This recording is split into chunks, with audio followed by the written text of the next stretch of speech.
이렇게 쉽게 설명하자면 민간 사업자가 투자도 100% 알아서 하고 또 수익도 100% 알아서 가져가니까 목포시는 어떠한 재정적 지원도 할 것이 없다라고 되어 있어요.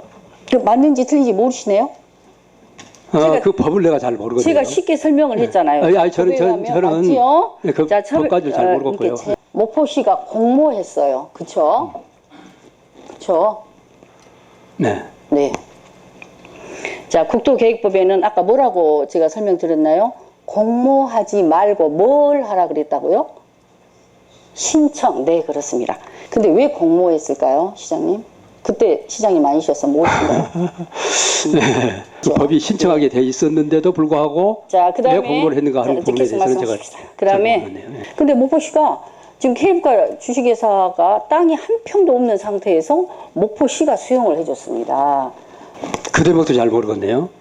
그러면 목포시가 해당 토지를 수용해줬어요. 단 한 평도 없는 상황에서. 그러면 공모했기 때문에 그런 어떤 절차를 법에 따라서 이행한 것 아니겠습니까? 목포시가 해당 토지를 한 평도 소유하지 않는 상태에서 해당 토지를 수용해주고 사업시행자 자격을 준 이유가 뭔가요? 협약서에 그러면 협약서에 효력이 만료된 시점은 언제일까요? 준공검사까지. 공사 만료 시점이 아니고 대출금을 완전히 상환하는 만료 시점이라고 보아야 합니다. 지난번도 내가 잠깐 언급을 했듯이 이 케이블카 관련된 부분은 대단히 중요한 부분이에요. 대양산단처럼 대단히 중요한 부분이에요. 시가 채무 부담을 하느냐 안 하느냐 하는 대단히 중요한 부분이에요. 이런 좀 부족한 부분, 미비한 부분, 잘못된 부분이 있다 그러면은 이런 부분을 내가 털고 가야 돼요.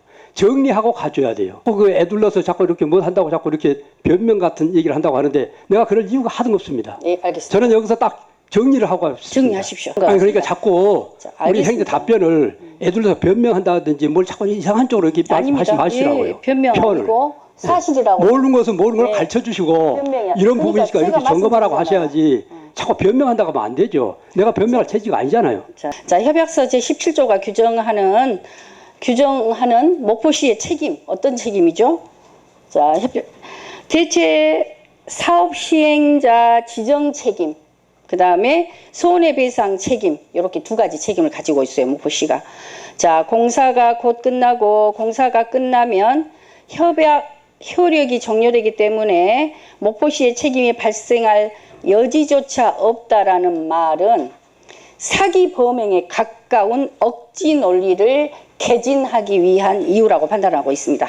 목포시는 민간 사업자가 케이블카 설치 공사를 끝내고 운영하는 중에 정상적으로 대출금을 상환하지 못할 경우에 대체 사업자를 지정해서 대출금을 상환해야 하고요. 또 그렇지 못할 경우에는 대출금을 목포시 예산으로 직접 손해배상금으로 대주단에게 지급하도록 되어 있습니다. 그 용어에 있어서만 보증이라는 용어를 사용하지 않았을 뿐 보증 책임의 내용과 전혀 다를 것이 없습니다. 자, 협약서의 실질적인 내용이 목포시의 보증임에도 불구하고 보증이라는 용어를 피해가면서 아주 다른 전략적인 용어로 어떤 용어를 썼죠? 대체 사업자. 보증 이퀄 뭐요? 대체 사업자. 기만적인 용어를 사용해서 민간 사업자가 대출금을 상환하지 못할 경우에는 목포시가 전혀 책임질 일이 없는 것처럼 가장하고 있는 전형적인 함정 조항이라고 밝혀드리는 바입니다. 제17조 2항에 관한 집행부의 설명이 없는 부분과 그로 인해서 자연히 의회는 제17조 2항에 대한 동의를 별도로 심의하지 않았다는 점에서 집행부는 위기에 의한 의회의 공무집행방해죄의 책임이 따른다고 보아야 할 것입니다. 자, 마지막으로 정리하겠습니다. 결론은 목포시 집행부가 추진하는 해상 케이블카 설치 사업은 그 추진 과정에 있어서 합당한 법률상의 근거를 찾을 수가 없고요.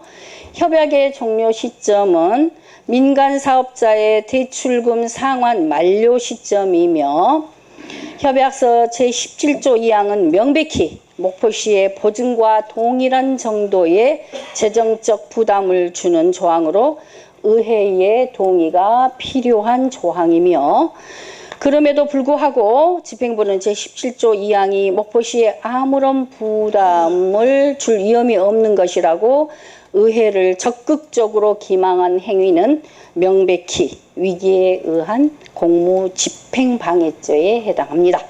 제가 이렇게 마무리 얘기를 좀 할게요. 무슨 얘기냐 그러면은, 자, 첫째, 이 이행협약이, 실시협약이 기간이 언제까지냐, 해석을 어떻게 하느냐.